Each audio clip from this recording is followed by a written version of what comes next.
মা কানা মিনাল ইজারে তাহাতাল কাবাইহে ফাহুয়া ফিন্নার। আল্লাহু আকবার।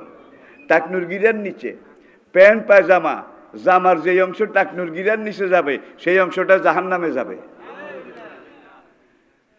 এইটার উপরে আমেরিকা, ব্রিটেন, জার্মানি, ফ্রান্স এই তিনটা দেশের একদল বিজ্ঞানী তারা গবেষণা করলো যে ইসলামের নবী টাকনুর গিরার উপরে পুরুষদেরকে কেন পায়জামা প্যান্ট এগুলো পরতে বলেছেন, এর হাকিকত কি, কারণটা কি।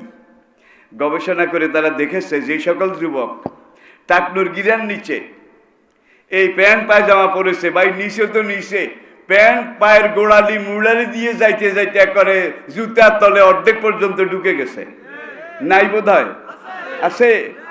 এই ধরনের যুবক যারা প্যান্ট পরেছে টাকনুর গিরার নিচে, তাদের টাকনুর গিরার মধ্যে যেই গ্রিজটা আছে, যেই সলিউশনটা আছে, হ্যাঁ, এটা শুকিয়ে জাম হয়ে গেছে, এখন গিরা লড়ে না। কি পুরুষদের কথা বলছি। আর মেয়ে যারা টাকনুর গিরার উপরে পড়েছে, মেয়ে যারা টাকনুর গিরার উপরে পড়েছে নিচে পড়ে নাই, তাদের এখানের গিরিল এটা জ্যাম হয়ে গেছে, মোবিল শুকায়ে গেছে। তাহলে বোঝা যায় দর্শন আছে, ফিলোসফি আছে, যুক্তি আছে। আরেকটা উদাহরণ দেব ভাই, আপনারা হাসি দেন কিনা বলেন। লা তাখুযহু সিনাতুন ওয়ালা নাওম। আমাদের সেই মহান রব যিনি আমাদের জীবনের সব, আমাদের জীবনের একমাত্র লক্ষ্য, আমাদের জীবনের একমাত্র মুখ্য, আমাদের জীবনের একমাত্র পরম, আমাদের জীবনের একমাত্র চরম, আমাদের জীবনের সব কিছু যে মহান রব্বুল আলামিনের পক্ষ থেকে এসেছে, আবার সব কিছু তার কাছেই ফিরে যাবে, ঠিক কিনা বলুন। সেই মহান রব্বুল আলামিনের শুকরগুজারি করছি, যিনি মেহেরবানি করে আজকে আমাদেরকে ঐতিহ্যবাহী পণ্ডিতেরহাট ঈদগাহ কমিটি এবং যুব সমাজের সাহসী উদ্যোগ, দল মত নির্বিশেষে আপনাদের সকলের এলাকাবাসীর প্রাণঢালা অকৃপণ হৃদয় নিংড়ানো সহযোগিতায় আয়োজিত এই তাফসিরুল কোরআন মাহফিলের এই পর্যায়ে আমি মহান রব্বুল আলামিনের শুকরগুজারি করছি। সবাই সকল প্রকার জড়তা, দুর্বলতা, সংকীর্ণতা, আবিলতা, হীনমন্যতা ঝেড়ে ফেলে ইমানের বলে বলিয়ান হয়ে জজবা ইশক এবং মহব্বতের আমেজ মিশিয়ে সমস্বরে বুলন্দ আওয়াজে আকাশ বাতাস মুখরিত করে নিজকে উজাড় করে বিলীন করে বীর বিক্রমে সিংহ গর্জনে উল্লাসের সাথে বজ্র বিষানে ফেটে পড়ে একবার আওয়াজ তুলে পড়ুন আলহামদুলিল্লাহ। আল্লাহ পাকের শুকরিয়া আদায় করা দরকার, না করলে চলে না, চলবে না, চলছে না, চলতেও পারে না। কেননা যেই মুখটা থেকে, যেই জিহ্বাটা, যেই জবানটা দিয়ে এই মাত্র আমরা কালেমাত শুকর আলহামদুলিল্লাহ পড়লাম, এই মুখটা কার তৈরি? জিহ্বাটা কার বানানো? কথা বলার জন্যে যখন আপনি ইচ্ছা করেন জিহ্বাটা ভিতরে নড়াচড়া শুরু করে, সঙ্গে সঙ্গে ঠোঁট দুটো ফাঁক হয়, উপরে নিচে উঠানামা শুরু করে, আপনার আমাদের জবান থেকে কথা বেরিয়ে আসে। শুধু বাংলায় আসে নাকি? ইংরেজিতে, আরবিতে, হিন্দিতে, পালিতে, নাগরিতে, শুধু মনের ব্যাপার। জিহ্বা কিন্তু একইভাবে নড়ে, ঠোঁট দুটো একইভাবে ফাঁক হয়, কথা বেরিয়ে আসে আপনি যে ভাষায় বলতে চান ঠিক সেই ভাষায়। কথা বলার জন্য জিহ্বা ভিতরে নড়াচড়া শুরু করেছে। মনে করুন ঠোঁট দুটো যদি এই সময় বলে যে আমরা এই মুহূর্তে নড়াচড়া করতে রাজি নই, তাহলে কথা কেমন হবে? আবার কথা বলার জন্য আপনি ঠোঁট নাড়া শুরু করেন, জিহ্বা যদি এই সময় বলে আমি মোরাকাবায় বসলাম, আই এম নট নড়ন চড়ন, আমি এখন নড়াচড়া করতে পারবো না, তাহলে কি কথা হবে? আবার আপনি কথা বলার জন্য 1 সেকেন্ড আগেও নয়, 1 সেকেন্ড পরেও নয়, যখন যেভাবে যতটুকুন যদি আপনি জোরে কথা বলতে চান, জিহ্বা একটু জোরে নড়াচড়া করবে, ঠোঁট দুটো একটু বেশি ফাঁক হবে, ঠিক কিনা? আবার যদি ধীরে কথা বলতে চান, জিহ্বা একটু ধীরে নড়াচড়া করবে, ঠোঁট দুটো অল্প ফাঁক হবে, ঠিক কিনা বলেন? তাহলে যে মহান রব্বুল আলামিন এই সাউন্ড বক্স, এই মাইক আপনার আমার জবান মোবারকে খালাকাল ইনসান আল্লামাহুল বায়ান তিনি যে দিয়েছেন, দেখুন এই মাইকটা ব্যবহার করি, পিছনে খরচ আছে কিনা? আছে। এই লাইটগুলা ব্যবহার করি, পিছনে খরচ আছে নাকি নাই? আল্লাহ যে আপনাকে আমাকে এই কুদরতি একটা মাইক দিয়েছেন, মাইক, এই মাইকটা আপনি ঘরে বাইরে দোকানে হাটে বাজারে ঘাটে মাঠে সব জায়গায় 2 বছর বয়স থেকে বাজানো শুরু করেছেন, আজকে আপনার বয়স 80 বছর। কয়দিন ভাড়া দিয়েছেন বলেন? কয়বার এই মাইকের ব্যাটারি চার্জ দিয়েছেন বলেন? তাহলে লাইফ চার্জ, লাইফ গ্যারান্টি, ঠিক কিনা বলুন? আবার লাইট দুইটার দিকে তাকান, আপনি জন্মের পর থেকে এই লাইট দুইটা ব্যবহার করতেছেন, এই দুইটা লাইটের ফোকাস কত দূরে যায়? বিজ্ঞানীরা পরীক্ষা করে গবেষণা করে বলেছে সূর্যের দূরত্ব 9,30,00,000 মাইল। বোধহয় ফিতা দিয়ে মেপেছে নাকি গজ দিয়া?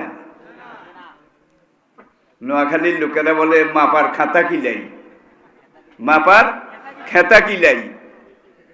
তবে অজাল না সেরা যাও ও হাজা, এই আয়াতের ব্যাখ্যা দিতে গিয়ে অতীতের সকল মুফাসসিরিনে কেরাম, আমি মহাশূন্যে মহাকাশে জ্বলন্ত প্রদীপ্ত উত্তপ্ত একটা জ্বলন্ত জ্যোতির্পিণ্ড সৃষ্টি করেছি। সেরা যাও ও হাজা, প্রদীপ্ত, জ্বলন্ত, উজ্জ্বল। বিজ্ঞানীরা এটা নিয়ে গবেষণা করেছে, যুগের পর যুগ, বছরের পর বছর, শতাব্দীর পর শতাব্দী গবেষণা করে তারা যে কথাটা বলেছে, সূর্য একটা জ্বলন্ত অগ্নিকুণ্ড। বৈজ্ঞানিকগণ বলেন সূর্য একটা জ্বলন্ত গ্যাসের সমষ্টি। সূর্যটা গ্যাসে জ্বলে, আর সূর্যটা জ্বলে বলেই আমরা আলো পাই, উত্তাপ পাই, ঠিক কিনা বলেন? সূর্য যদি নিভে যায়, পুরা দুনিয়ার সবকিছু শেষ, নিভে যাবে, খতম হয়ে যাবে।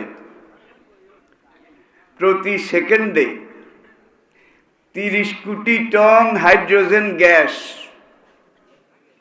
আই রিপিট, আবার বলছি, সূর্যটাকে এইভাবে জ্বালিয়ে রাখতে 1 সেকেন্ডে 30 কোটি টন হাইড্রোজেন গ্যাস লাগে। মিনিটে, ঘন্টায়, দিনে, মাসে, বছরে, শত বছরে, হাজার হাজার বছরে। আর সূর্যের উত্তাপ, টেম্পারেচার, এটা কদ্দূর? বিজ্ঞানীরা এটাকে গবেষণা করে বলেছে 30 কোটি ডিগ্রি সেলসিয়াস। ভাইরে ভাই, দুনিয়ার কোনো আগুনে এই উত্তাপ নেই। 30 কোটি ডিগ্রি সেলসিয়াস, ফারেনহাইট। সেকেন্ডে লাগে 30 কোটি টন হাইড্রোজেন গ্যাস, বছরে লাগে কত টন? একদল বিজ্ঞানী বলল কোন দিন জানি গ্যাস শেষ হয়ে যায়। গ্যাস শেষ হয়ে গেলে তো চেরাগ নিভে যাবে। চারদিকে গ্যাস কি পরিমাণ রিজার্ভ আছে এটাকে একটু তোমরা পরীক্ষা নিরীক্ষা করে দেখো। এইবার যে হাইড্রোজেন গ্যাসে সূর্যটা চলে এবং জ্বলে, আমাদেরকে আলো দেয়, সূর্যের চতুর্দিকে তারা গবেষণা, অ্যানালাইসিস, রিসার্চ করে তারা স্বীকার করেছে আরো 500 কোটি বছর, আরো 500 কোটি বছর সেকেন্ডে 30 কোটি টন গ্যাস জ্বালিয়ে রাখার মতো গ্যাস সেখানে মজুদ আছে, রিজার্ভ আছে। তাইলে হাতি যত বড়, হাতির রাখাল মালিক সেও তত বড়, ঠিক কিনা বলেন? সূর্য প্রাণের উৎস, আলোর উৎস, এটা আমরা জানি। কোরআনের আয়াত সূর্য সম্পর্কে যতগুলো আয়াত কোরআনে আল্লাহ পাক নাজিল করেছেন, একটা সূরা আছে আশ-শামস, কি আশ-শামস, দি সান, সূর্য। আরেকটা আছে দি মুন, কি আল কামার। আরেকটা আছে দি স্টার্স, নক্ষত্র। আছে না নাই? নজম, নজম আছে নাকি নাই? একটা সূরা আছে দি আয়রন, দি আয়রন, লোহা। ১,৫০০ বছর পরে আজকে দুনিয়া প্রমাণ করলো কোরআনে ১১৪টা সূরা, আপনারা জানেন ১১৪টা সূরার একবারে মাঝখানে ৫৭ নম্বর সূরা, এটা হলো আল হাদিদ, কি আল হাদিদ, লোহা, দি আয়রন। তাহলে ৫৭, ১১৪, একবার ঠিক মাঝখানে। ওয়ানজালনাল হাদিদ ফিহে বাসুন শাদীদ, আমি লোহা সৃষ্টি করেছি, এই লোহার মধ্যে আমি রব্বুল আলামিন তোমাদের জন্য সবচেয়ে বড় শক্তি রেখে দিয়েছি। আজকে ১,৫০০ বছর পরে, কোরআন নাজিলের ১,৫০০ বছর পরে সারা দুনিয়া স্বীকার করলো এবং দেখতে পেল লোহা ব্যবহারে যেই জাতি যত এক্সপার্ট, লোহা এটা ব্যবহারে যেই জাতি যত বেশি পণ্ডিত, লোহার ব্যবহার যেই জাতি যত বেশি পারে, সেই জাতি বর্তমান পৃথিবীতে সবার চেয়ে শক্তিশালী। কি জঙ্গি বিমান বানাতে লোহা লাগে না? অ্যাটম বোমা, হাইড্রোজেন বোমা, এগুলার কভারিং লোহা ছাড়া কোনোটা? বন্দুক, রাইফেল, মেশিন গান, ক্ষেপণাস্ত্র, কি লোহা ছাড়া কোনটা হয় বলেন? এই যে আমি কথা বলতেছি, এখানে এতগুলো ক্যামেরা আপনারা দেখতে পাচ্ছেন, এগুলোও তো লোহার তৈরি নাকি? এরপর আপনি যে দালান করেন, বিল্ডিং করেন, ঘর বানান, লোহা লাগে নাকি লাগে না? সমুদ্রে যে জাহাজগুলো চলে লোহা ছাড়া বোধহয় বানায়। আকাশে যে উড়োজাহাজগুলো চলে, এই জাহাজের ইঞ্জিনগুলো মূল শক্তি লোহা নাকি অন্য কিছু? লোহা। আজকে সামরিক দিকে ওই জাতি সবার উপরে, যেই জাতি লোহার ব্যবহার ভালো জানে, ভালো বুঝে, তাহলে কোরআনের বাসুন স্বাধীন, এই লোহার মধ্যে আমি রব্বুল আলামিন বিশাল শক্তি রেখে দিয়েছি। আবার দেখুন, হুয়াল্লাযী ইউরিকুমুল বারকা খাওফাও ও তমা, যখন আকাশে বিদ্যুৎ চমকায়, আমরা যেটাকে বলি খালা ঝিলিক নাকি, এই যে বিদ্যুৎ চমকে মেঘে মেঘে ঘর্ষণ খায়, এই বিদ্যুৎটার মধ্যে আমি আল্লাহ তোমাদের জন্য এই বিদ্যুতে রেখে দিয়েছি তমান, অনেক লাভ, অনেক শক্তি আমি আল্লাহ এই বিদ্যুতের মধ্যে রেখেছি। তবে সাবধানে ধরিও, তালে বেতালে ধরলে কিন্তু এক শটে তোমার 12টা বাজায় দেবে। বিদ্যুতের ধর্ম 1500 বছর আগে কোরআন বলছে, ইয়াকাদুল বারকু ইয়াকতাফু আবসারাহুম, বিদ্যুতের মধ্যে আল্লাহ এমন শক্তি রেখে দিয়েছেন যে শক্তিটা লোহার শক্তির চাইতেও অনেক বিশাল, অনেক বড়। আপনারা জানেন যে কোরআন নাজিলের পরে হাজারাত সাহাবায়ে কেরাম তারা রাসূলের কাছে শুধু কোরআন পড়েছেন। তখন কোনো স্কুল, কলেজ, বিশ্ববিদ্যালয় কিছুই ছিল না। মসজিদে নববীর লাগোয়া বারান্দা একটা মাদ্রাসা রাসূল করেছিলেন, সোফা মাদ্রাসা, আজও আছে। যারা গেছেন তারা রওজা শরীফের অপোজিটে দেখতে পাচ্ছেন, লোহার গ্রিল দিয়ে এইভাবে ঘেরা। এখানে কোনো কোনো সময় 70 জন, কোনো সময় 300 জন পর্যন্ত সাহাবা। ইনাদের মধ্যে আবার কিছু সাহাবা ছিলেন যারা হোল টাইমার, যাদের বাড়ি নাই, ঘর নাই, সংসার নাই, দিনে রাতে 24 ঘন্টা তারা নবীর কাছে শুধু কোরআন শিখেন, হাদিস শিখেন। তাহলে কোরআনটা কি? ইনহাজা ইল্লা যিকরুল লিল আলামিন নয় এই কোরআন, বরং বিশ্বমানবের চেতনাবাণী। তাহলে দেখুন, অচেতন মানুষ বেঘরে তারা ঘুমিয়েছিল, পড়েছিল, তারা মদ খেত, সুদ খেত, ঘুষ খেত, জুয়া খেলত, সকল রকমের নেশায় তারা বিভোর ছিল। জেনা, ব্যভিচার, খুন, ধর্ষণ, যুদ্ধ বিগ্রহে তারা মত্ত ছিল। ঠিক কিনা বলেন? মানুষ সত্য বলতে কিছুই ছিল না। কোনো মা বাবার ঘরে যদি মেয়ে সন্তান জন্মগ্রহণ করত, তখন মা বাবা দুইজন পরামর্শ করে এই রাত পোহাবার আগেই নিজের হাতে গর্ত কুড়ে ওই মেয়েটাকে জীবিত দাফন করে ফেলতো, জীবিত। কোরআন এসে বলল, এজাল মাউদাত সোয়েলাত বেআইয়ে জামবিন কোতেলাত। আল্লাহু আকবার। তোমরা যে সন্তানদেরকে, কন্যা সন্তানদেরকে মৃত, মরার আগে জীবিত কবর দিচ্ছ, হাসরের দিন এই সন্তানদেরকে আমি আল্লাহ জিজ্ঞাসা করব, কোন অপরাধে তোমার মা বাবা তোমাদেরকে এইভাবে জীবিত কবর দিয়েছিল? জীবিত কবরটা কেন দিত? কারণ দেশে কোনো আইন কানুন ছিল না, কোনো মানুষত্ব ছিল না, আদর্শ তো ছিলই না। আর মানুষ যদি মানুষত্ব হারিয়ে ফেলে, তাহলে মানুষ কিন্তু আর মানুষ থাকে না, পশু হয়ে যায়। শুধু পশু হয় না, পশুর চাইতে আরো উলাইকা কালা নাম বালহুম আদল, বরং হায়ান জানোয়ারের চাইতে আরো নিকৃষ্ট পর্যায়ে চলে যায় যদি আদর্শ না থাকে।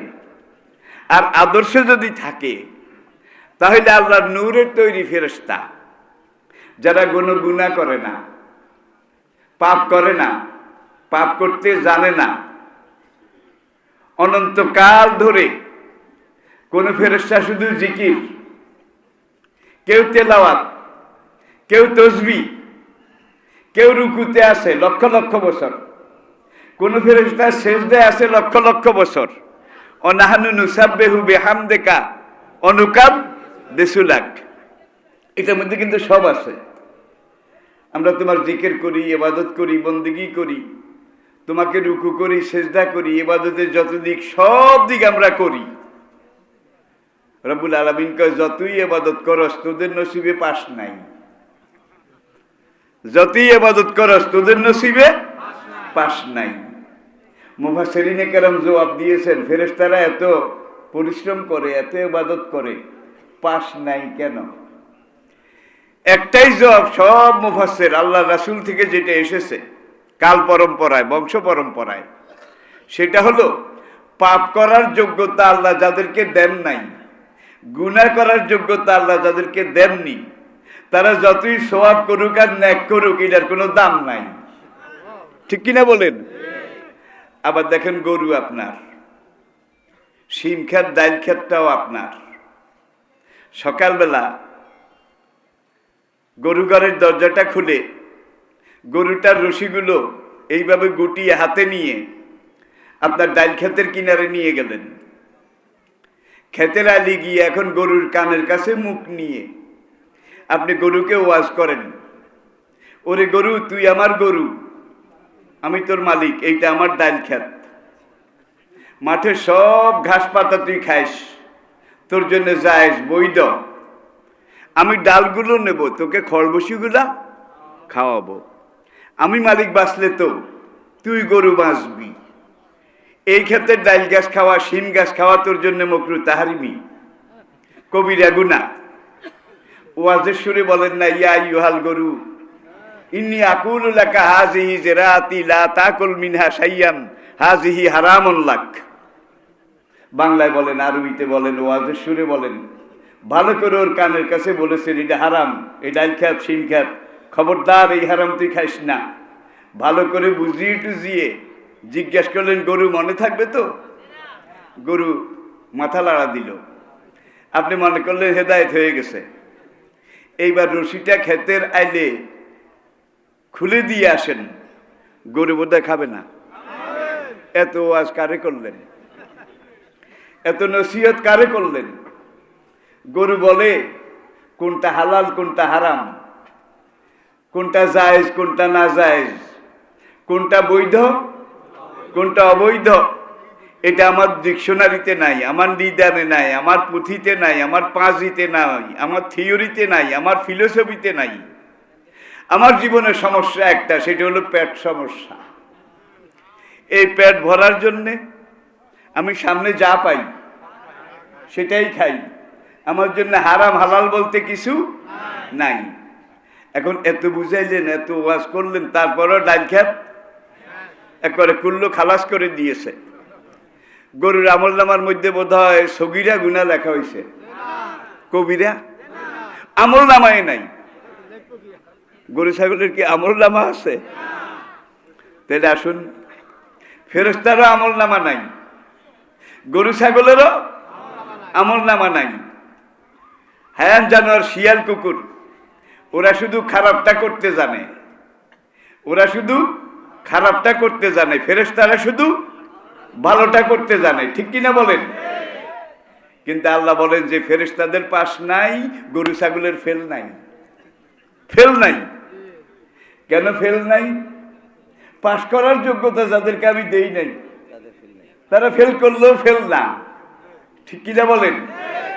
আর এই ফেরেশতা আর গরু ছাগলের মাঝখানে আপনি, আমি, আমরা মানুষ, যাদেরকে আল্লাহ পাক ইরশাদ করেছেন, লাকাদ কাররামনা বানি আদম ওয়া নাফসি ওয়া মা সাওয়াহা ফাআলহামাহা ফুজুরাহা ওয়া তাকওয়াহা। একবার বিলাতে বার্মিংহাম ইন্টারন্যাশনাল, লন্ডন শহর থেকে 110 মাইল দক্ষিণে বার্মিংহাম শহর, এটা হলো যুক্তরাজ্যের সেকেন্ড সিটি। সেই বার্মিংহাম ইন্টারন্যাশনালে আল্লাহ দাতা হলে একটা সেমিনারে আমি যখন বক্তব্য রাখলাম, আমার বক্তব্যের বিষয়বস্তু ছিল মানবতা এবং দানবতা। কি? ইনসানিয়ত আর হায়ওয়ানিয়ত, মানুষ্যত্ব এবং পশুত্ব। এই বিষয়ের উপরে আমি 45 মিনিট বক্তব্য রাখলাম। এবার প্রশ্নোত্তর। এক খ্রিস্টান ভদ্রলোক আমাকে প্রশ্ন করলো, অনারেবল মাওলানা, দয়া করে আমাকে একটা প্রশ্নের জবাব আপনি দেবেন। আপনার বক্তব্য আমার কাছে খুবই যৌক্তিক, খুবই পছন্দ হয়েছে। মানুষ যে পাপ করে, অন্যায় করে, সীমা লঙ্ঘন করে, মানুষের তো আসলে কোনো দোষ নাই। আমি বললাম, why not, why not my dear gentleman, ভদ্রলোক, কেন মানুষের দোষ নাই এটা আপনি বলেন। মানুষের মনের মালিকও তো একজন, সেই একজন মানুষকে যেটা করার তৌফিক দেয়, ক্ষমতা দেয়, সাথ দেয়, মানুষ সেটাই করে। আমাদের দেশে এই কথাটা আরেকভাবে আছে, ছায়াবাজি পুতুল রূপে বানাইয়া মানুষ যেমনি নাচাও তেমনি নাচি। পুতুলের কি দোষ? শোনেন নাই গান এইটা? আবার এই করোনার আগে আমি জাপানে ছিলাম। জাপানের বাণিজ্যিক শহর, মনে করেন বাংলাদেশের চট্টগ্রাম আর কি। একদিকে প্রশান্ত মহাসাগর, আরেকদিকে জাপান সাগর। এই দুই সাগরের মিলন মোহনায় দক্ষিণ জাপানের ওসাকা শহরে আমি যখন বক্তব্য রাখলাম ইসলামের নারীর অধিকার, নারীর মর্যাদা, ওইসব দেশে কিন্তু অধিকার সমান। কি সমান? যার যেভাবে মন চায় সেইভাবে, কোনো ব্যারিকেড, কোনো লাগাম, কোনো বিধিনিষেধ, কোনো হুকুম আহকাম নাই, সবাই মানুষ সমান। তবে একটা জিনিস, আমি রাত গভীর, তখন সেখানকার টাইম রাত 1:45 বাজে। আমি জাপানের নারিতা এয়ারপোর্টে, নারিতা ইন্টারন্যাশনাল এয়ারপোর্ট, এখানে নামলাম হবে। আর ওদের পোশাক আশাক তো খুব সংক্ষেপ, মুখতাসার। মেয়েটা একা একা রাস্তা দিয়ে হেঁটে যায়। আমি সঙ্গীদেরকে বললাম, ভাই এই মেয়েটা যে একা একা এই গভীর রাতে রাস্তা দিয়ে হেঁটে যায়, কোনো ডর নাই? তখন সঙ্গীরা জবাব দিল, না হুজুর, কোনো ডর নাই। আমি বললাম, কেন? কয় না, ওর উপর এখন কেউ হস্তক্ষেপ করবে না, কেউ ওকে শীষ দেবে না, কেউ একে টিজিং করবে না, কারণ আইনে নিষেধ, আইন আছে। এরপরে দেখুন, রাস্তা পার হওয়া, ট্রাফিক সিগন্যালের লাল বাতি যখন জ্বলে, সব গাড়ি দাঁড়ায় গেছে, সব মানুষ দাঁড়ায় গেছে, কুত্তা একটা হিটাও দাঁড়ায় রয়েছে। কুত্তা মানুষের কাছ থেকে শিক্ষা নিয়েছে। আর আমরা এমন এক দেশে বাস করি, আইন কাগজে আছে, কিতাবে আছে, বাস্তবে মাঠে ময়দানে আইন নাই। ঠিক কিনা বলেন? ধর্ষণের শাস্তি মৃত্যুদণ্ড, এটা আলেম ওলামা তারা দাবি করেছেন।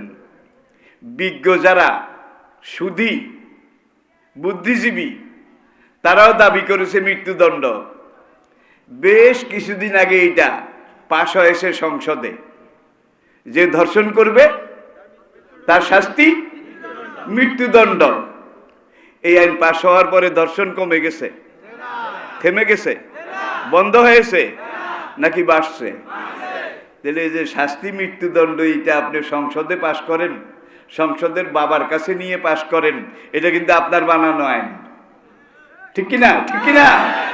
কিন্তু এই মৃত্যুদণ্ডটা যদি আপনি আল্লাহর বানানো আইন, ওয়ালাকুম ফিল কিসাসে হায়াতুন ইয়া উলুল আলবাব, আমি আল্লাহ যে আইন দিয়েছি অপরাধীকে কিভাবে শাস্তি দিতে হবে, তোমরা যদি আমি আল্লাহর কোরআনে দেওয়া, আমার রাসূলের শিখানো আইন এটাকে সমাজে প্রয়োগ করো, তোমাদের জীবনে নিরাপত্তা চলে আসবে, হায়াতুন, তোমাদের জীবনে নিশ্চয়তা চলে আসবে, তোমাদের জীবনে শৃঙ্খলা চলে আসবে।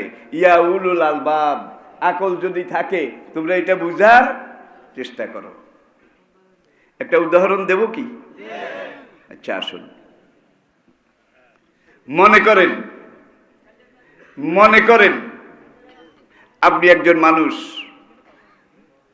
এখন আপনি একজন মানুষ হিসাবে আপনি জানলেন, বুঝলেন, দেখলেন সমাজে পাপ হচ্ছে, জেনা হচ্ছে, ব্যভিচার হচ্ছে, নারী নির্যাতন হচ্ছে, ধর্ষণ হচ্ছে, আর নেশার ব্যাপারে জিরো টলারেন্স, এটা সরকারের পলিসি। এখন দেখা যায় নেশা বোধহয় বন্ধ হয়ে গেছে, জোরে বলেন। দিন যত যাচ্ছে নেশা কমছে, দেখা যায় মানুষের আইন দিয়ে কোনোদিন কোনো মানুষ সমাজ কন্ট্রোল করা যায়নি, অতীতেও যায়নি, এখনো যায় না, ভবিষ্যতেও যাবে না। যদি সমাজকে নিয়ন্ত্রণ করতে হয়, অন্যায় থেকে ফিরাতে হয়, বিরত রাখতে হয়, তাহলে ওয়ালাকুম ফিল কিসাসে হায়াতুন, দেখুন সূরা নূর কোরআনে পাকের সংক্ষিপ্ত একটা সূরা, কিন্তু ইসলামের ফৌজদারি আইন, জুডিশিয়াল ল, দণ্ডবিধি। আযানিয়াত অযানি, অবিবাহিত জেনাকারিনী নারী, অযানিয়াত অযানি, অবিবাহিত জেনাকার পুরুষ। আমি কি বুঝাইতে পেরেছি? দুজন অবিবাহিত। ইজা জানাইয়া, এরা যদি আল্লাহর জেনার ব্যাপারে আল্লাহ কত কঠোরভাবে কোরআনে বলেছেন, ঠিক কি না? আল্লাযীনা হুম লিফুরুজিহিম হাফিজুন। কালা রাসূলুল্লাহ সাল্লাল্লাহু আলাইহি ওয়াসাল্লাম মান কাফালা লি হাযিহি ওয়া হাযিহি কাফালতু লাহুল জান্নাহ।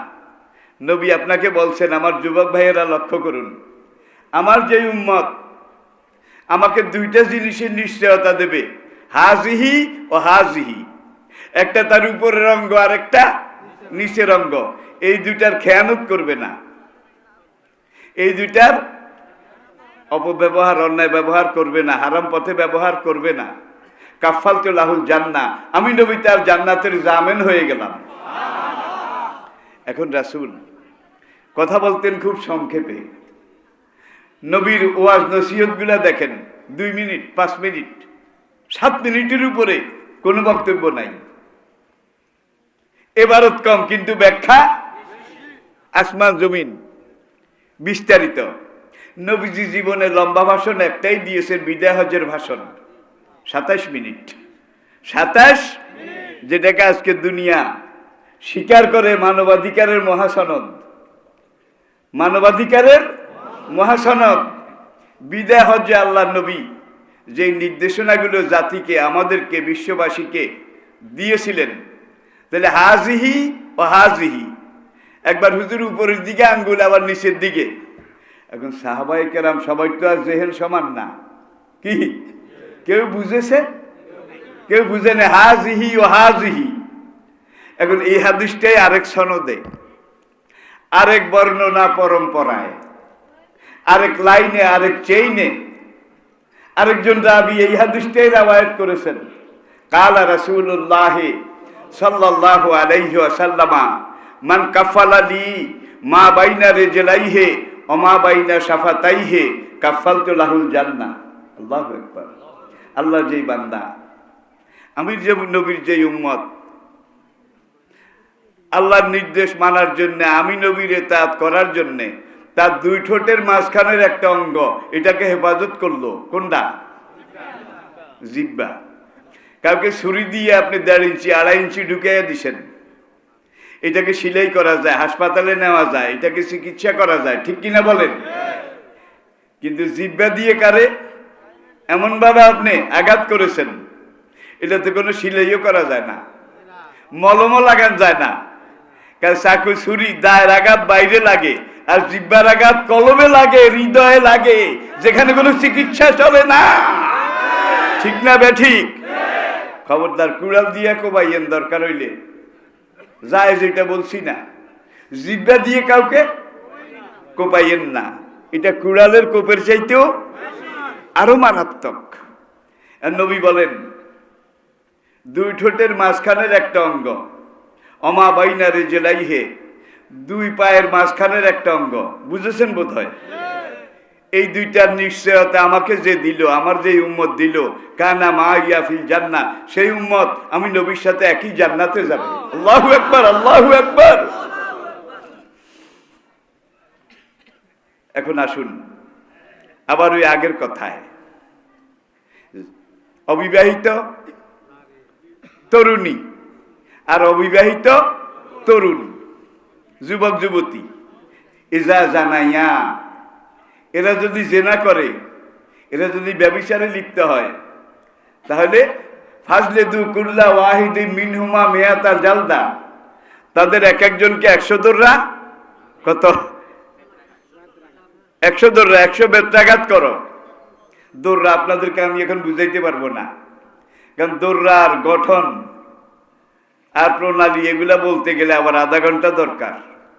হযরত ওমরের দৌড়ার নাম শুনলে তদানীন্তন দুইটা সুপার পাওয়ার রোম এবং পারস্য থরথর করে কেঁপে উঠতো। বাবারে বাবা, ওমরের দৌড়া, কোনো কনসেশন নাই, কোনো কনসিডারেশন।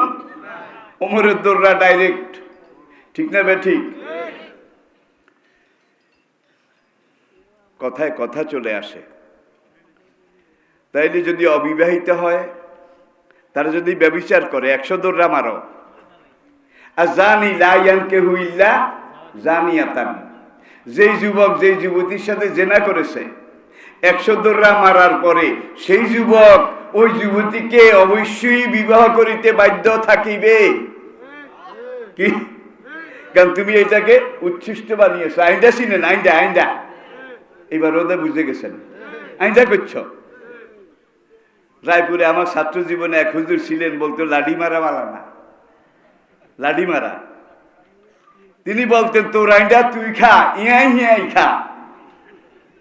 তুই যখন এটাকে একটু বানিয়েছিস, উচ্ছিষ্ট বানিয়েছিস, তোর উচ্ছিষ্ট তোকেই খেতে হবে, এটা অন্য কোনো চরিত্রবান মানুষ খাবে না। তাইলে অবিবাহিত হইলে 100 দৌড়া মারা, বিয়া পড়াইয়া দাও, ঠিক কিনা? আবার দেখুন এর বিপরীতে আর শায়েখ হওয়া শায়েখাতে যা জানাইয়া বিবাহিত নর আর বিবাহিতা নারী এই দুইজন যদি জেনা করে, ফারজে মুহুমা নাকালাম মিনাল্লাহ, তাদের কমর পর্যন্ত গেড়ে পাথর মেরে মাথার মগজ উড়িয়ে দাও। অবিবাহিত হইলে 100 দৌড়া মারো, তওবা করে বিয়ে পড়াইয়া দাও। আর বিবাহিত হইলে কমর পর্যন্ত গেড়ে পাথর মেরে তাদেরকে হত্যা করো। একই জেনা, বিচার কিন্তু দুই রকম। আমি কি বুঝাতে পেরেছি? দুই রকম বিচার হইল কেন? আগের দুইটা ছিল অভাবসর, আগের দুইটা অভাবসর, আর শেষের দুইটা স্বভাবসর। বিবাহিত বউ আছে, তারপরেও যখন ওইটা করেছে দেখা যায় অভাবে করে নাই, স্বভাবে করেছে, ঠিক কিনা বলেন? অভাবসরের বিচার একরকম, স্বভাবসরের বিচার আরেক রকম। অভাবসর দেশের জাতির কোনো ক্ষতি করে না। আপনার ক্ষেতের দুইটা করল্লা নিয়ে গেছে, একটা মূলা তুলে নিয়ে গেছে, কিছু ধন্যপাতা তুলে নিয়ে গেছে, ব্যক্তির একটু গায়ে লাগে, জাতির কোনো ক্ষতি। কিন্তু স্বভাবসর এরা মূলাও চুরি করে না, করল্লাও চুরি করে না। শশীবাজায় ইজি চেয়ারে বসে কলমের খোঁচায়, এক এক খোঁচায় কোটি কোটি টাকা তারা মেরে দেয়, বিদেশে পাচার করে দেয়, ঠিক কিনা বলে? ইসলামের ফৌজদারি আইন। কুরেশ বংশের একটা মেয়ে, এই মাত্র ইসলামী রাষ্ট্র ঘোষণা হয়েছে মদিনায় হিজরত করার পরে। কুরেশদের একটা উপশাখা বনু মখজুম গোত্র, বনু ওলামায়ে কেরাম জানেন, বনু মখজুম কুরেশদের উপশাখা। এই বংশের একটা মেয়ে চুরি করেছিল, বেশি কিছু না, ছোট্ট একটা বদনা, বদনা ইব্রিক, তফসিরে লিখেছে ইব্রিক, ছোট একটা বদনা। এখন নবীজির কাছে বিচার আসলো, এটা ইসলামের প্রথম বিচার কিন্তু। তাহলে এই মাত্র ইসলামী রাষ্ট্র কায়েম হয়েছে, চোর ধরা পড়েছে। কি চোর? বদনা চোর। মেয়ে একটা, কোন বংশের? কুরেশ বংশের, নবী বংশের। এখন আল্লাহ নবী রায় দিয়ে ফেললেন, আর সারে কাতো ফাক্তাউ, চোর বা চুরুনি তাদের হাত কেটে দাও। নবী রায় দিলেন, মেয়ে যখন চুরি করেছে, চুরি প্রমাণিত হয়েছে, হাত কেটে দাও। উমরের মতো সাহাবী সেখানে, আবু বকর রাদিয়াল্লাহু তাআলা আনহুর মতো সাহাবী তাদের উপস্থিতিতে। এখন সাহাবীরা একটু কানাঘুষা করেন, ফিসফাস করেন, এই মাত্র ইসলামী রাষ্ট্র কায়েম হয়েছে।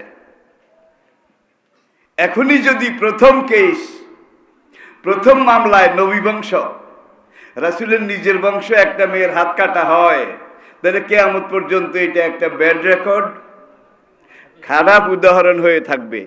ইসলামের নবী কোরআনের আইন নিয়ে এসেছে, আর প্রথম বিচারে তার নিজের বংশের মেয়ের হাত কাটা গেছে, একটা খারাপও লাগবে, একটা বদনামও হবে। ইয়া রাসূলুল্লাহ। এখন উমরে বলে, রাসূলকে বলার মতো সাহস আমার নাই। নিয়ারেস্ট ম্যান আবু বকর, তাকে কেউ কেউ বললেন আপনি গিয়ে হুজুরকে বলেন, কোরআনে তো আরেকটা আয়াত আছে, আউদিয়াতুন মুসাল্লামাতুন। দেখেন, একটা হলো কেসাস, আরেকটা হলো দিয়ত, ক্ষতিপূরণ। ক্ষতিপূরণ জরিমানা, কি ক্ষতিপূরণ। এখন এই দুইটাই তো ফৌজদারি আইন। এখন নবী বংশ, রাজবংশ, কুরাইশ বংশ, রাসূলের বংশ, প্রথম মামলাই যদি এই মেয়ের হাত কাটা হয়, কিয়ামত পর্যন্ত একটা রেকর্ড হয়ে থাকবে। হুজুর, হাত কাটার আইনটাকে মুলতবি করে ক্ষতিপূরণ, দিয়ত, দিয়ত এটা করা যায় না? যায়েদ ইবনে হারেসা রাদিয়াল্লাহু তাআলা আনহু হুজুরের একেবারে খাস খাদেম। আবু বকর ওমর গিয়ে যায়েদের কানে কানে বললেন যে আমরা সাহস পাই না, ভাই তুমি গিয়ে রাসূলের কাছে কথাটা বলো। যায়েদ ছেলে মানুষ, তারা শিখাইয়া দিছে, যাইয়া হুজুরের কানে কানে কয় আবু বকর ওমর এই কয়, হুজুর আপনার না কেটে ক্ষতিপূরণটা আপনি রায় দিয়ে দেন। শোনার সঙ্গে সঙ্গে নবীজির চেহারা মোবারক লাল হয়ে গেল। নবীজি বললেন, লাওয়ান্না ফাতেমাতা বিনতে মুহাম্মাদিন সারাকাত, আমার মেয়ে মোহাম্মদও যদি চুরি করতো লাকাতা তো ইয়াদাহা, আমি তার হাতও কেটে ফেলতাম। এটা ইসলামের আইন। আর আজকাল যত চোর ধরা পড়ে সব মেনসেরুমিয়া, মেনসেরুমিয়া, নিজের মানুষ নিজের লোক, নিজের লোক নিজের মানুষ, ঠিক কিনা বলে? কারোকে বিচার হয় না। আপনার বাড়ির সামনে একটা ক্ষেত, এখানে একটা খারাপ ঘাসের ঝাড় উঠলো, ঝাড়। এখন জমিনটাকে যদি আপনি ঠিক রাখতে চান, তাহলে এই ঘাসের মুড়াটা কি করতে হবে? পানি ঢালতে হবে বোধ হয়, নাকি একবারে বাড়াইল? লা তাজার আলাল আরদি মিনাল কাফিরিনা দাইয়ারা, নূহ আলাইহিস সালামের এই দোয়ার মতো এমন ভাবে খন্তা বাড়াইল মেরে উঠাইতে হবে যাতে একটা শিকড়ও যদি থাকে, এইটাও কিন্তু পরে আবার ভাইরাস হবে, ঠিক কিনা? মূল সুদ্ধা, পাপের মূল সুদ্ধা উপড়ে ফেলতে হবে। এখন একটা দুইটা এই ঘাস জমিনে উঠেছে, আপনি এখনই বাড়াইল মেরে, কোদাল মেরে এগুলা যদি উঠায় ফেলেন, আপনার জমিনে আর ঘাস হবে না। এখন যেখানে ঘাসের মুড়া যেটা গজায়, সেইটারেই সবাই পানি ডালে, তারা সেটারেই তারা সার দেয়, সেটারেই লালন করে, সেটারেই ক্ষমা করে, ঠিক কিনা? করতে করতে এখন দেখা যায় পুরা মাঠটাই আগাছায় ভরে গেছে, পুরা মাঠটাই জঞ্জালে পরিপূর্ণ হয়ে গেছে, ঠিক না বে ঠিক? প্রিয় ভাইরা দেখুন, আবার সূরা নূর, আযানিয়াত, অবিবাহিতা জেনাকারিনী নারী, জানিন, আর অবিবাহিত জেনাকার পুরুষ, এরা যদি জেনা করে তাহলে এই শাস্তি যেটা এতক্ষণ বললাম। তাহলে জেনার ব্যাপারে নারীর কথা আল্লাহ আগে বলেছে কি? আর জানিয়াত, কার কথা আগে আর পুরুষের কথা পরে। এতে আল্লাহ আমাদেরকে যে জিনিসটা শিখাইছে, সমাজে যে জেনা হয়, ব্যভিচার হয়, ধর্ষণ হয়, নির্যাতন হয়, এর জন্য পুরুষের চাইতে নারী জাতি বেশি দায়ী, ঠিক কিনা? কয় বুক ফাটে তো মুখ ফাটে না, এটার নাম নাকি নারী।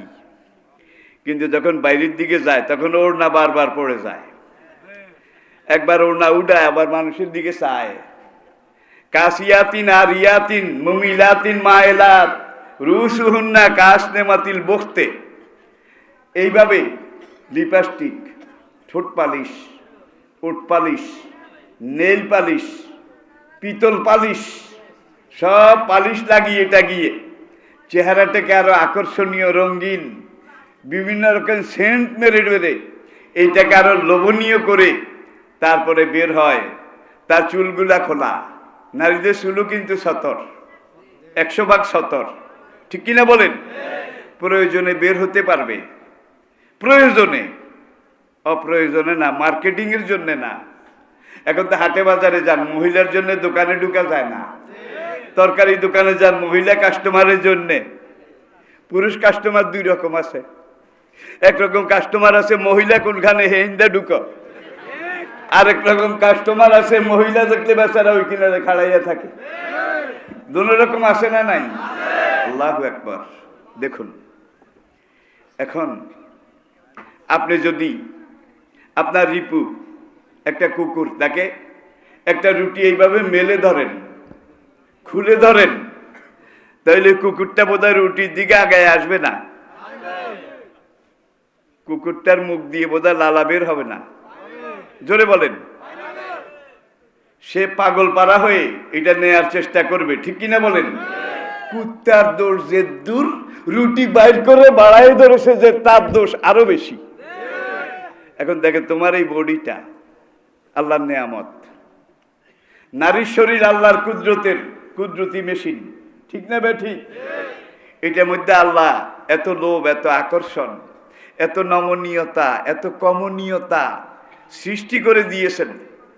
নর আর নারী এই দুইজনকে আল্লাহ বলেছেন কাছাকাছি আসা যাবে না, পাশাপাশি থাকা যাবে না। পুরুষদেরকে বলেছে তোমার দৃষ্টি নিচের দিকে নামাও, নারীদেরকে বলছে তোমরা তোমাদের দৃষ্টি নিচের দিকে নামাও, আর তোমাদের লজ্জাস্থান সমূহ হেফাজত করো।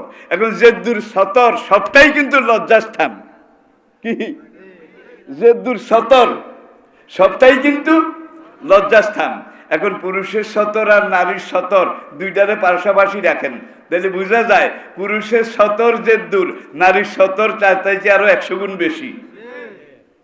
বোধহয় আমি বুঝাইতে পারি নাই, পুরা শরীরটাই তো সতর।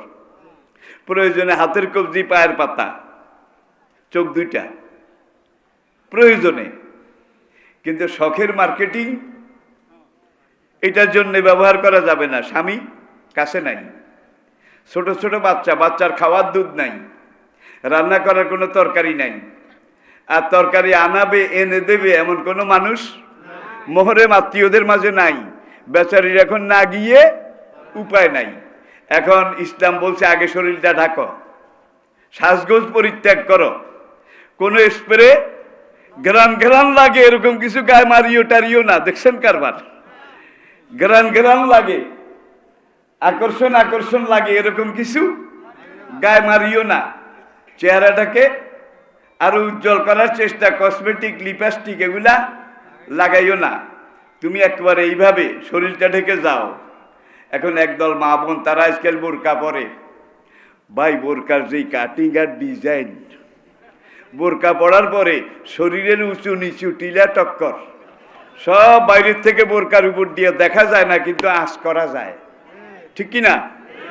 অনেক মা বোন এমন বোরকা পরে যে বোরকা ঢাকার জন্য উপরে আরেকটা বোরকা পড়া ফরজ হয়ে যায়, ঠিক কিনা বলেন? তাহলে বোরকাটা হবে কেমন? এবার আপনারা নিজেরাই চিন্তা করলে বুঝবেন। আকর্ষণীয় হতে পারবে না, লোভনীয় হতে পারবে না, বডি টাইট হতে পারবে না, ঢিলা ঢালা, ঠিক কিনা? এরপরে আসুন, পুরুষে লুঙ্গি পরবে, প্যান্ট পরবে, পায়জামা পরবে টাকনুর গিরার উপরে, ঠিক কিনা? আর মেয়েরা পরবে টাকনুর গিরার নিচে। এখন অনেক ক্ষেত্রে উল্টা হয়ে গেছে, দেখা যায় অনেক মেয়ে টাকনুর গিরার উপরে পড়ে, অনেক মেয়ে, আর অনেক যুবক তরুণ তারা টাকনুর গিরার নিচে পড়ে।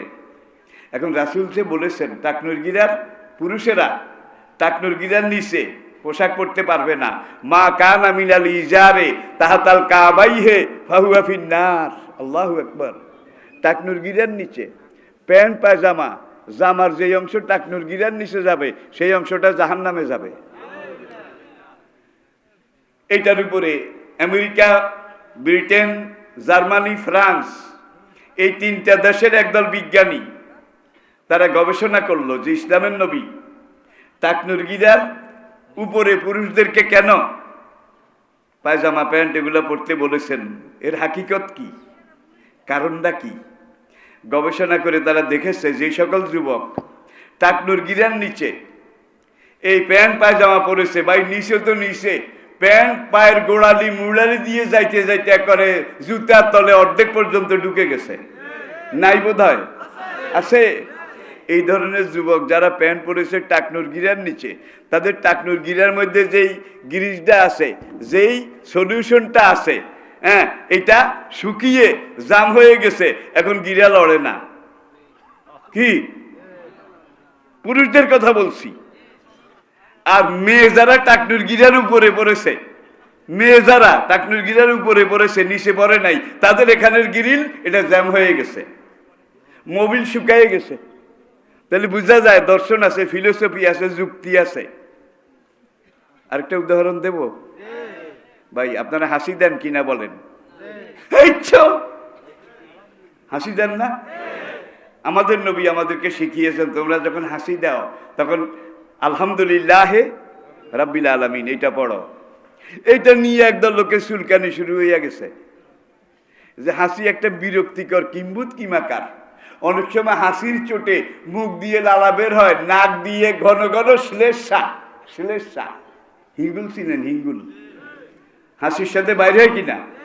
কি খারাপ একটা জিনিস। আর ইসলামের নবী খাইয়া দেয় কোনো কাম নাই। হাসি দিলে আলহামদুলিল্লাহ পড়তে কইছে। এই বিশ্রী হাসির সাথে আলহামদুলিল্লাহ সম্পর্ক কি? আবার আলহামদুলিল্লাহ হলো খুশির খবর, ঠিক না ভাই? ঠিক। তারা এটার উপরে একাধারে 12 বছর গবেষণা করেছে। 12 বছর হাসি। আর ইসলামের নবী হাসি দিলে কেন আলহামদুলিল্লাহ পড়তে বলেছেন? এর শানে নজুল কি? 12 বছর গবেষণার পরে তারা স্বীকার করেছে মানুষ যখন হাসি দেয়, হাসির আগে যে নিঃশ্বাস প্রশ্বাস, নাক দিয়ে যেই বাতাস তার ফুসফুসে যায়, তার হার্টে যায়, তার লিভার, কিডনি, শরীরের অঙ্গগুলোতে, ভিতরের ইঞ্জিনগুলোতে যায়, এই নিঃশ্বাসের বাতাসের সাথে লক্ষ লক্ষ কোটি কোটি রোগ জীবাণু, ভাইরাস এই বাতাসের সাথে ভিতরে ঢুকে তার লাংসে, তার হার্টে, তার বাল্বে, তার কিডনিতে এই রোগের জীবাণু, ভাইরাসগুলা জমা হয়। জমা হওয়ার পরে যখন আল্লাহর একটা কুদরত, একজন আল্লাহর বান্দা ইচ্ছে করে হাসি দেয়, তখন তার কিডনি থেকে শুরু করে উপরের দিকে একেবারে ফুসফুস, লাংস, হার্ট পর্যন্ত নাক মুখ দিয়ে যেই বাতাসটা বের হয়, এই বাতাসটার গতি স্পিড হলো ঘন্টায় 150 কিলোমিটার, 100 মাইল বেগে। বাতাসটার গতিবেগ ঘন্টায় 100 মাইল। আর এই ফুসফুস থেকে, লাংস থেকে, হার্ট থেকে, বাল্ব থেকে যখন 100 মাইল বেগে নাক মুখ দিয়ে বাতাসটা সজোরে বের হয়, এখানে যত ভাইরাস, যত রোগ জীবাণু জমা হয়েছিল এই হাসির সাথে সব বাইর হয়ে যায়। যার জন্য নবী বলছেন তোমার ভাইরাস হাসির সাথে বের হয়ে গেছে, খুশির খবর, বড় আলহামদুলিল্লাহ রাব্বিল আলামিন। বেশি বাইরে নাক মুখ দিয়ে ঢুকে এই বাতাসের সাথে, যার জন্য নবী বলেন লা হাওলা। দেখেন কত সূক্ষ্ম সায়েন্স। আর একটা কথা, যেখান থেকে আমি এসেছি সেখানে গিয়ে শেষ করছি। হুয়াল্লাযী ইউরিকুমুল বারকা খাওফাও ওয়া তামাআ। তোমরা ওই আকাশে যে বিদ্যুৎ চমকে এটা দেখো, এটাই বিদ্যুতের মধ্যে আমি আল্লাহ তোমাদের জন্য বিশাল শক্তি রেখে দিয়েছি। খাওফান, তবে তালে বেতালে ধরিও না। তালে বেতালে ধরলে কিন্তু খবর আছে কি, সেই বিদ্যুতের খোলা তার হাত দেন, সঙ্গে সঙ্গে আমাদের কাম শেষ, ঠিক না বে ঠিক? বেঞ্জামিন ফ্রাঙ্কলিন, তার জীবনীটা আপনারা পড়ুন, কোরআনের সাথে বিজ্ঞান মিলান, তারপরে তুলনা করেন। কোরআনের চাইতে বড় বিজ্ঞান গ্রন্থ আজ পর্যন্ত দুনিয়াতে আবিষ্কার হয়নি। কিন্তু ইয়াসিন আল কোরআনিল হাকিম, বিজ্ঞানময় কোরআনের কসম করে আমি বলছি, কোরআন কোনো বিজ্ঞান গ্রন্থ নয়, বৈজ্ঞানিক দর্শন নয়, বৈজ্ঞানিক থিওরি ফিলোসফিও নয়। 1500 বছর আগে কোরআন যা বলেছে, আজকে দুনিয়া আধুনিক সায়েন্স ম্যাচিউরড হওয়ার পরে, পরিপূর্ণ হওয়ার পরে কোরআনের যে আয়াতের ভিতরে ঢুকেছে, যে আয়াত রিসার্চ করেছে, গবেষণার ফল যেটা এসেছে সেটা হলো সত্য তো সত্য, মহাসত্য, পরীক্ষিত বৈজ্ঞানিক সত্য। কোরআনে অযৌক্তিক, অবৈজ্ঞানিক একটা কথাও নাই। আমি বোধহয় জোর করে আপনাদের গায়ের উপরে চাপাই দিছি। বেঞ্জামিন ফ্রাঙ্কলিন এই দুইটা আয়াত, ইয়াকাদুল বারকো ও ইয়াক্তাফু আবসারাহুম, আর ইউরিকুমুল বারকা খাওফাও, এই যে বিদ্যুৎ চমকে তোমরা দেখো, এটার মধ্যে অনেক লাভ। তবে উস্করি ধরিও, তালে ব্যথা ধরলে কিন্তু এক লাতিয়ে, এক শর্টে তোমার 12টা বাজিয়ে দেবে। সে তার 2 বন্ধুকে নিয়ে 18 বছর এই দুইটা আয়াতের উপরে রিসার্চ করেছে। 18 বছর। আপনারা বেঞ্জামিন ফ্রাঙ্কলিন বিদ্যুতের ধর্ম আবিষ্কার করেছে, যে বিজ্ঞানী কোরআন গবেষণা করে সে বিদ্যুতের ধর্ম আবিষ্কার করে। কিভাবে? বৈশাখ মাস ছিল, আকাশে বিদ্যুৎ চমকায়, বজ্র ফাটে, ঠাডা পড়ে, বেঞ্জামিন ফ্রাঙ্কলিন তার দুইটা বন্ধুকে নিয়ে গুড়ি উড়াই দিছে এই তুফান্না বাতাসে। একদিকে খাড়া ঝিলিক, আর দিকে বজ্র বিদ্যুৎ ঠাডা। এখন বাতাসের তোড়ে গুড়ি দূর, বহুদূর, অনেক অনেক উপরে চলে গেছে। গুড়ির সুতাটা ছিল তামার তৈরি, চিকন তামার তৈরি। কিছু তামা, আবার কিছু অংশ লোহা, রেশমের মতো চিকন। নাডাই যেটা গুড়িকে কন্ট্রোল করে, নাডাইটা ছিল লোহার তৈরি। অ্যাটেনশন প্লিজ, একটু লক্ষ্য করুন গভীরভাবে। গুড়ি একবার মেঘের কাছে চলে গেছে, এমন সময় ঠাস করে ঠাডা একটা বসে বিদ্যুৎ চমকাইছে। বিদ্যুৎ চমকের সঙ্গে সঙ্গে বেঞ্জামিন ফ্রাঙ্কলিনের ওই গুড়ির সুতার মধ্যে এসে বিদ্যুৎ লেগেছে। লাগার সঙ্গে সঙ্গে পুরো সুতাটা ইলেকট্রিফাইড, বিদ্যুতায়িত হয়ে গেছে। নাডাইটাও লোহার, খাইছে রে খাইছে, আরো খাইছে। এখন বেঞ্জামিন ফ্রাঙ্কলিন এতক্ষণ সুতা ছাড়ে, সুতা কন্ডে এইভাবে আলে, যখন বিদ্যুতে শর্ট খাইছে, কিছু দৌড়। বন্ধুকে কি হয়েছে রে ভাই, কি হয়েছে, তুমি ওরকম লাফাই দেখা? ভাই রে ভাই, পাইছিলাম। মোস্ট পাওয়ারফুল, এত হ্যান্ডম, এত শক্তিশালী, যদি ফেলে দিয়ে না আসতাম তাহলে এক আষাঢ়ে আমারে শেষ করে দিত। এই তাদের গবেষণার প্রথম ধাপ। বেঞ্জামিন ফ্রাঙ্কলিন তিনি নিজে লেখেন যে আবার কোরআনে আয়াত রিসার্চ করতে লাগলাম। রিসার্চ করার পরে আরো 6 বছর, 18 আর 6, এই পুরা সময়টা গবেষণা করে তাহলে বোঝা গেল লোহার ভিতর দিয়ে, তামার ভিতর দিয়ে, পিতলের ভিতর দিয়ে বিদ্যুতের আনা নেওয়া করা যায়। এখন আনা নেওয়া করতে হলে আবার আরেকটা জিনিস এখানে আছে, সেটা হলো ডাইরেক্ট লাগলে কিন্তু শর্ট করে। তাহলে বুদ্ধি কি, এইটারে কভারিং করতে হবে, বোরকা পরাইতে হবে। কি আমি বুঝাইতে পারছি? তার দ্বারে কি করতে হবে? বোরকা পরাইতে হবে। এখন এই বিদ্যুৎ যে আপনি সঞ্চালন করবেন, এই সুতার দুইটা লড়া ছিল, দুইটা, একটা নেগেটিভ আর একটা পজিটিভ, একটা মুজাক্কার আর একটা মুআন্নাস। এখন মুজাক্কার মুআন্নাস, তরুণ তরুণী, দুইটা একত্রে এক কভারের ভিতরে দিলে ধুম ধুম ধুম ফায়ার করে। খাইছে নেগেটিভ আর পজিটিভ দুইটা একত্রে পাশাপাশি রাখা যাবে না। এখন পাশাপাশি থাকবে এমন একটা ব্যবস্থা করতে হবে যাতে একজন আরেকজনকে না দেখে। কি ব্যবস্থা? এই দেখেন, আবার বিজ্ঞানের দিকে যান। খালাকনাকুম আজওয়াজা, সুবহানাল্লাযী খালাকাল আজওয়াজা কুল্লাহা মিম্মা তুমবিতুল আরদ ওয়া মিন আনফুসিহিম ওয়া মিম্মা লা ইয়ালামুন। জগতের সব কিছুকে আল্লাহ জোড়া হিসেবে সৃষ্টি করেছেন। জোড়া ছাড়া কিন্তু আল্লাহর কোনো সৃষ্টি নাই, ঠিক না ঠিক? এখন এই বিদ্যুৎ এটাকে পাওয়ার পরে তারা এটাকে অ্যানালাইসিস করলো, পরীক্ষা করে দেখলো বিদ্যুতের অর্ধেক নেগেটিভ, অর্ধেক পজিটিভ, ইলেকট্রন প্রোটন, মুজাক্কার মুআন্নাস। বেঞ্জামিন ফ্রাঙ্কলিন দেখলো যে দোনোটারে আলাদা রাখা লাগবে। একটা আরেকটার যদি একটু চুল মাথার বেনিও দেখে, দেখলেই কিন্তু ইফটিজিং শুরু করে। ইফটিজিং বুঝেন? এখন এইখান দিয়ে ওই নেগেটিভটার এখান দিয়ে একটু খোলা গেছে, ডিসকভার হয়ে গেছে। এখন ওই পাশ থেকে পজিটিভটা ছট ছট ছট ছট এই শুরু করছে ডিস্টার্ব। এটা নাম ইফটিজিং।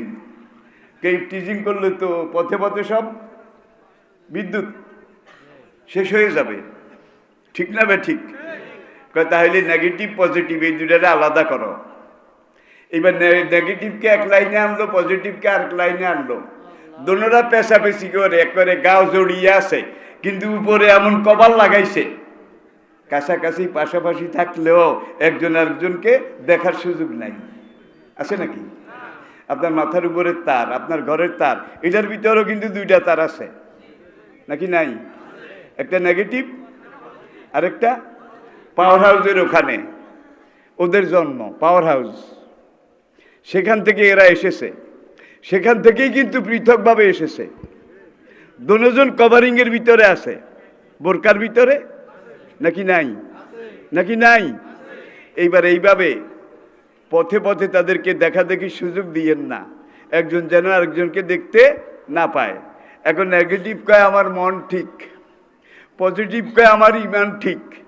এদের এই মন ঠিক আর ইমান ঠিক এইটা বিশ্বাস করে যদি এখান দিয়ে আপনি কভার একটু খুলে দেন, তাহলে নেগেটিভ কইবে আমি মোরাকাবায় বইছি, পজিটিভ বলবে যে আমি ধ্যানে বইছি। কেউ কাউকে কিছু বলবে না, কি বলবে না? ভাই দেখতে যত দেরি, সঙ্গে সঙ্গে টিজিং ইপটিজিং ছট ছট ছট ছট ছট। তাইলে টিজিং এর সুযোগ দেওয়া যাবে না। নর আর নারী তাদের জগৎ আলাদা, যার জগতে সেই বিরাজ করবে, বিচরণ করবে। এইবার দুজনকে পাশাপাশি এনেছেন, সমাজে পাশাপাশি ছিল কিন্তু মেলামেশা দেখা দেখি মোলাকাতের সুযোগ হয় নাই। এখানে আনার পরে আপনি মাইকটা বাজাবেন, লাইটটা জ্বালাবেন, ফ্যানটা ঘুরাবেন। এখন যদি এই লাইটটা মাইকটা চালাতে হয়, তাহলে নেগেটিভ আর পজিটিভ, নর আর নারী, তরুণ আর তরুণী, এই দুইজনের মধ্যে বৈধ বিবাহ পড়াইতে হবে আগে। এরপরে আসেন আর নিকাহ ইয়ানাকিদু বিল ইজাবে ওয়াল কবুল। এখন ইলেকট্রিশিয়ান, তার হাতে ফ্ল্যাশ একটা আছে নাকি নাই? এখন মাইকটা বাজাতে হলে, ফ্যানটা ঘুরাতে হলে মুজাক্কার মুআন্নাস, নেগেটিভ, নর নারী তরুণ, এই দুজনের বিয়ে পড়াইতে হবে। তাহলে বিয়ে পড়াবার জন্যে আরেকটা জিনিস, সাল্লাল্লাহু আলা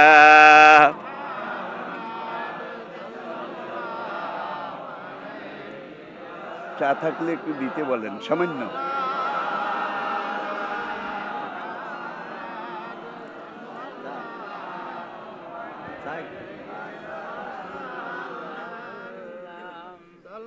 সাল্লাল্লাহু আলা মুহাম্মাদ সাল্লাল্লাহু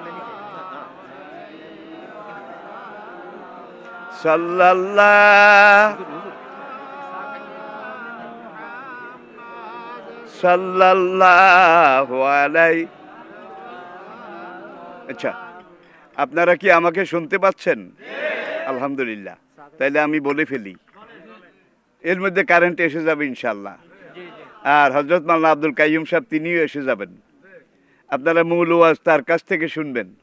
আমি বুড়া মানুষ, কতক্ষণ চিল্লাচিল্লি ছাঁটাছাঁটি করে গেলাম। তবে যেই কথাগুলো বলেছি প্রত্যেকটা কথা আমি কোরআন থেকে বলেছি, নিজের একটা কথাও আমি বলিনি, কোনোখানে আমরা বলিও না। হক কথার অভাব নাই কোরআনে। আর এই মওজু জয়ীফ এগুলো বলার সময় কোথায়? আসেন, এইবার আপনি মাইক বাজাবেন, ফ্যান ঘুরাবেন, মোটর চালাবেন।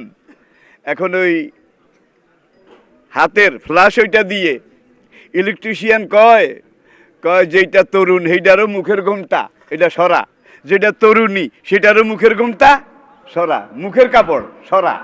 দুজনের মুখের কাপড় সরাইছে নাকি সরাই নাই? দুই আঙ্গুল তার কি করেছে কয় না, কভার হালাই দিছে, ঘুমটা খুলে ফেলেছে। একজন একজনে কয় দেখ তুই স্বামী ও স্ত্রী, আমি বিয়া পড়াইতে চাই। এখন বিয়া পড়াইতে হইলে আবার এজেন্ট লাগে নাকি লাগে না? এখন এই ফ্ল্যাশ এটা দিয়ে কয় তুই রাজি রাজি রাজি ছট রাজি ছট, তুই রাজি ছট ছট, কাহা ইয়েস ইয়েস, কেজন পাওয়া গেছে, এবার বিয়া পড়া। নর নারী দুজন মিলাইয়া দিলেন। এইবার এই দোনোটার উপর দিয়ে কভার একটা, সারা দেশে কভার দুইটা আসিল। বিয়ার বাসরে এসে হুন্না লেবাসুল লাকুম ওয়া আনতুম, আল্লাহু আকবার। কি সায়েন্টিফিক রে বাবা, কি যৌক্তিক, কি বিজ্ঞান ভিত্তিক। যখন এখানে বৈধভাবে বিয়া দিছেন, মাইক বাজে, লাইট জ্বলে, পাখা ঘুরে, জেনারেটর চলে, ঠিক কিনা বলেন? এইবার একদল পাগলা ইলেকট্রিশিয়ান বাইরেছে, তারা মাঝখান দিয়ে এসে মধ্যযুগে বলল মনের পর্দা বড় পর্দা, মনের পর্দা আসল পর্দা, এটা ঠিক থাকলেই হয়। সুতরাং প্রাইমারিতে একবার নেগেটিভ পজিটিভ দুজনের দেখা দেখি সুযোগ কর, একজন একজনের লাগে মিলা, দুজনকে খুলে দিছে, দেখা দেখি সুযোগ করে দিছে নাকি? Secondary, higher secondary, college, university, দেখাইতে দেখাইতে দেখাইতে দেখাইতে টিজিং ইপটিজিং করতে করতে করতে করতে এইবার এখানে আসে। এখানে আসার পরে এইবার মাইক বাজাবেন, ফ্যান ঘুরাবেন, এইবার আগের মতো বিয়া পড়া, দোনোজনের মুখের ঘুমটা খোল, এজেন্ট লাগবে তো, এজেন্ট। এখন দোনোজনের মুখের ঘুমটা খুলেছে, দুই আঙ্গুল তার ল্যাংটা করেছে, করে এইবার ফ্লাশ দিয়ে রাজি রাজি রাজি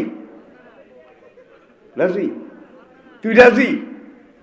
নো রিপ্লাই, কেউ কোনো কথা কয় না। একজনের সিফিলিস, আরেকজনের গনোরিয়া। দেখাই আর মাল পানি যা আসিল আগের আলারাই খাইয়া গেছে গা। মাফ করবেন, মাফ করবেন। আমাদের সিনেমা জগতে, নাটকের জগতে আজকে যারা অভিনয় করে তাদের বিয়া কয়টা হয়েছে? ওই লিয়ে শেষ, ওই লিয়ে শেষ, ওই লিয়ে শেষ। পশ্চিমী দুনিয়াতে দেখেছি তারা বিয়ার বয়সের হিসাব করে বিয়ার সংখ্যা দিয়ে। বুড়া বুড়ি দুইজন এতিমখানা তাইছে, ছেলে মেয়েরা রেখে চলে গেছে। এখন এতিমখানায় আসার পরে তারা দুইজনে সরকারি আইন মেনে বিয়া পড়াইছে, একজন একজনকে বিয়া করছে। এতিমখানা, এতিমখানা যেটা পশ্চিমী দুনিয়াতে আমি দেখেছি, কিন্তু সেই এতিমখানা এখন বাংলাদেশেও হয়ে গেছে। বুড়া বুড়ি তাদেরকে, ছেলে বিলাত থাকে, আমেরিকা থাকে, ছেলে ঢাকাতে ওসি, ডিসি, সচিব, আর মা বাবারে বৃদ্ধাশ্রম। এখন এই বৃদ্ধাশ্রমে দুইজনের বিয়ে হয়েছে। হওয়ার পরে এইবার একজন আরেকজনের পুরুষটাই জিজ্ঞাসা করে ওই বুড়িরে, সুন্দরী তোমার বয়স কত? বুড়িটা আবার কয় তোমার বয়স কত আগে ক। এখন এই বুড়িয়া কয় আসলে বয়স হিসাব তো ঠিক মতো জানি না, আমাদের এই জগতে এখন বিবাহের সংখ্যা দিয়ে মানুষ বয়সের হিসাব করে।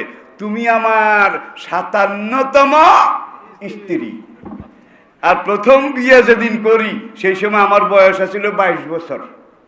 তাহলে এক এক বিয়ের বয়স যদি 1 বছর করে ধরি, তাহলে 57 বছর যোগ 22 বছর, এটা হইল আমার বয়স।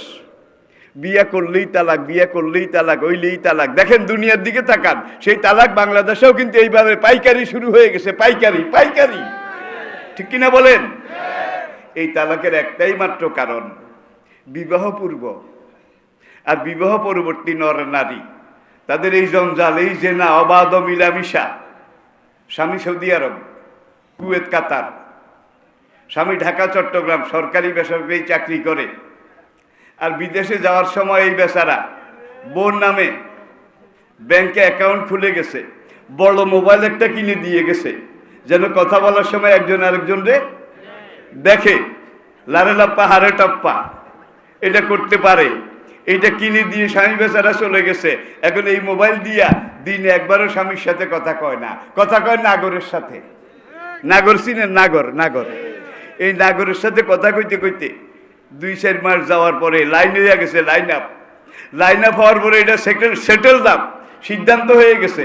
বেচারা 2-3টা বাচ্চা রেখে আরেকজনের লাগে চলে গেছে। এরকম ঘটনা আপনাদের এলাকায় নাই? আছে, আছে, আছে। ভাই আমার কাছে মানুষ মশলার জন্য আসে, কৌমুকের বউ তমুকের সাথে চলে গেছে। কি হয়েছে রে? কখন বিয়ে হয়েছে কোর্টে, ওই যে তমুকের লাগে গেছে কোর্টে, বিয়ে হয়েছে। এখন আগে যে স্বামী আসছিল সে কি তালাক দিছে? কয় এটা জানি না। আমাকে গৃহস্থের গরু চোরে দড়ি পাকায়, গৃহস্থের গরু চোরে দড়ি পাকায়, বেচারা তো তালাকই দেয় নাই। এখন 101 বার যদি বিয়ে পড়ায় কোর্টে, কোনো লাভ হবে? এখন দেখেন এই ঘরে যত সন্তান হবে সব জারজ হবে, সব অবৈধ হবে। আর এরা বড় হলে যখন বিয়ে করবে, এরা আবার সংসার করবে, তখন এই জারুজের ঘরে যেগুলো হবে এগুলো হবে জারুয়ার হুদ জারুয়া। খাস বাংলা কইলাম কি? জারুয়ার পুত জারুয়া। এই অবস্থায় এই ব্যভিচার, এই অবাধ মেলামেশা, বেপরদিকি, বেহামি, এটা যদি চলতে থাকে তাহলে জারুজে দেশটা ভরে যাবে। এটাকে কেউ প্রতিরোধ করতে পারবে না। ইসলামী রাষ্ট্র কায়েম হয়েছে। নবী আগেই বলেছিলেন এমন এক আল্লাহর ব্যবস্থা আমি নিয়ে আসবো, কোরআন। যে কোরআনের সমাজ কায়েম হলে দেশের সবচাইতে সুন্দরী মেয়েটা উত্তর আরবের হাদ্রামাউত থেকে একাকিনী সেজে গুজে রওনা করে দক্ষিণ আরবের সানা পর্যন্ত, ইয়ামন পর্যন্ত আসবে, তার দিকে কেউ একবার চোখ তুলেও তাকাবে না। এই ঘটনা বাস্তব হয়েছে নাকি হয় নাই? হয়েছে নাকি হয় নাই? আল্লাহু আকবার। আজকে পশ্চিমী দুনিয়া, ফিরিঙ্গি জগৎ, অমুসলিম জগৎ, সেখানে যুবক যুবতীর যেই অবস্থা, বাংলাদেশের অবস্থা তার চাইতে আরো কাহিল।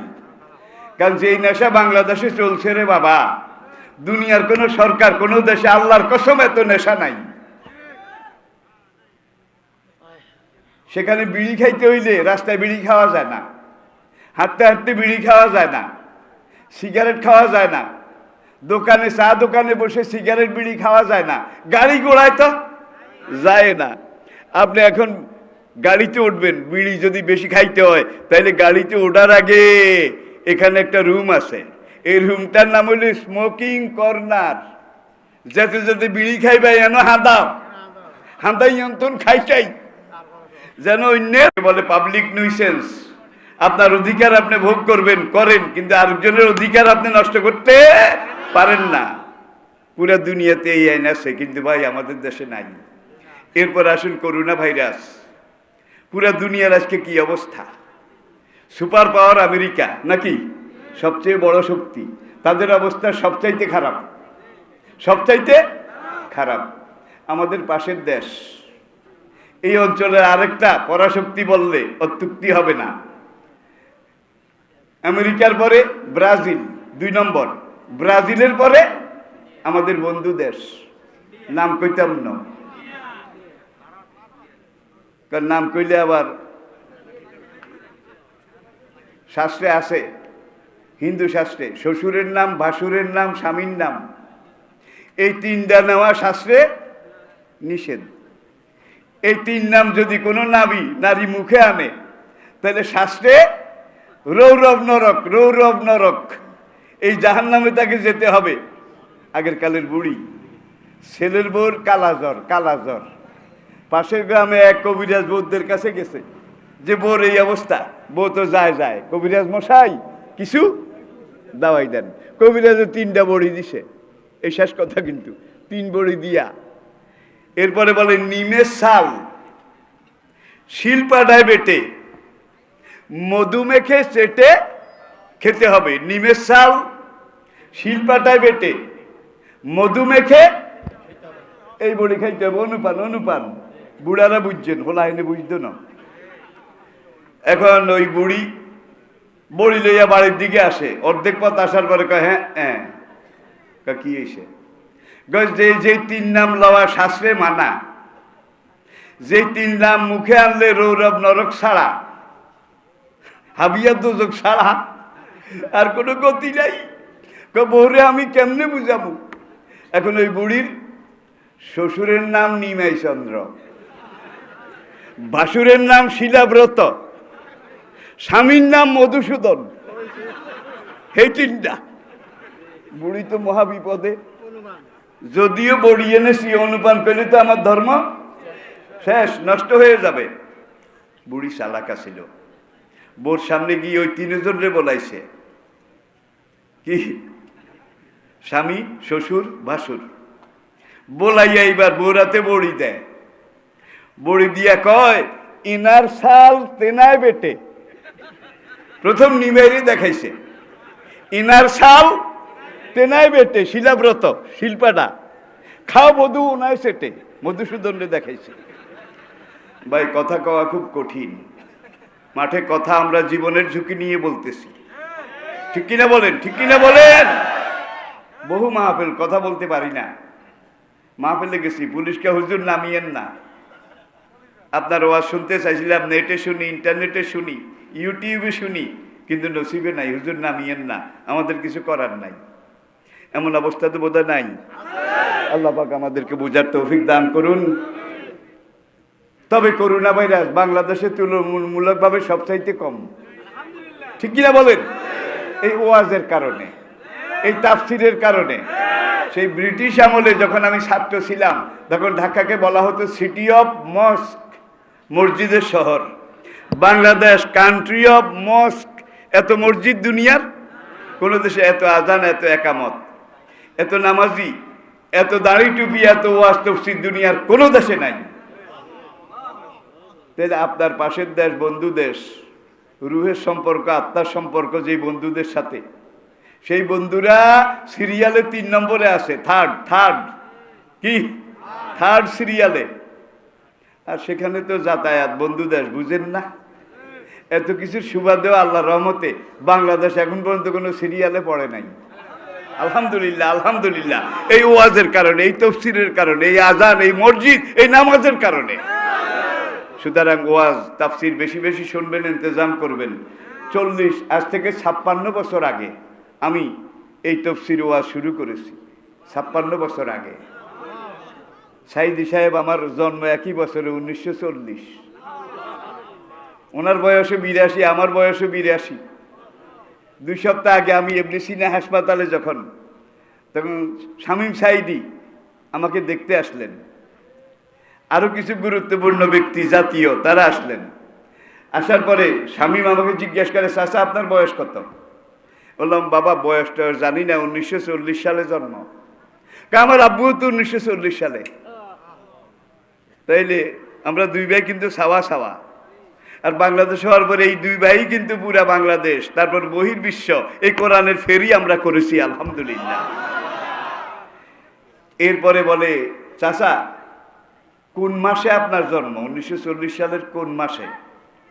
এবং তখন তো ইংরেজি মাস্টার্স, গ্রাম বাংলার মা বোনেরা বেশি জানতো না। তবে আমার আম্মা কইছে ফাল্গুন মাসে। ফাল্গুন মাস 1940।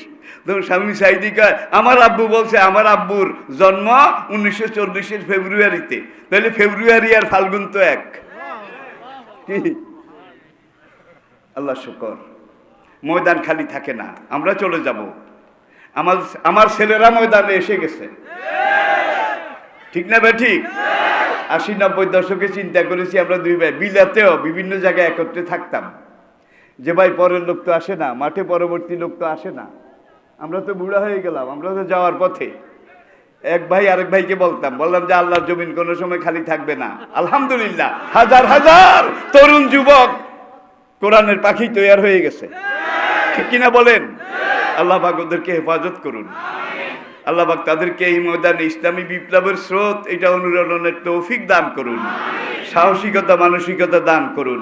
আমা আলাইনা ইল্লাল বালাগ ওয়া আখির দাওয়ানা আলহামদুলিল্লাহি রাব্বিল আলামিন।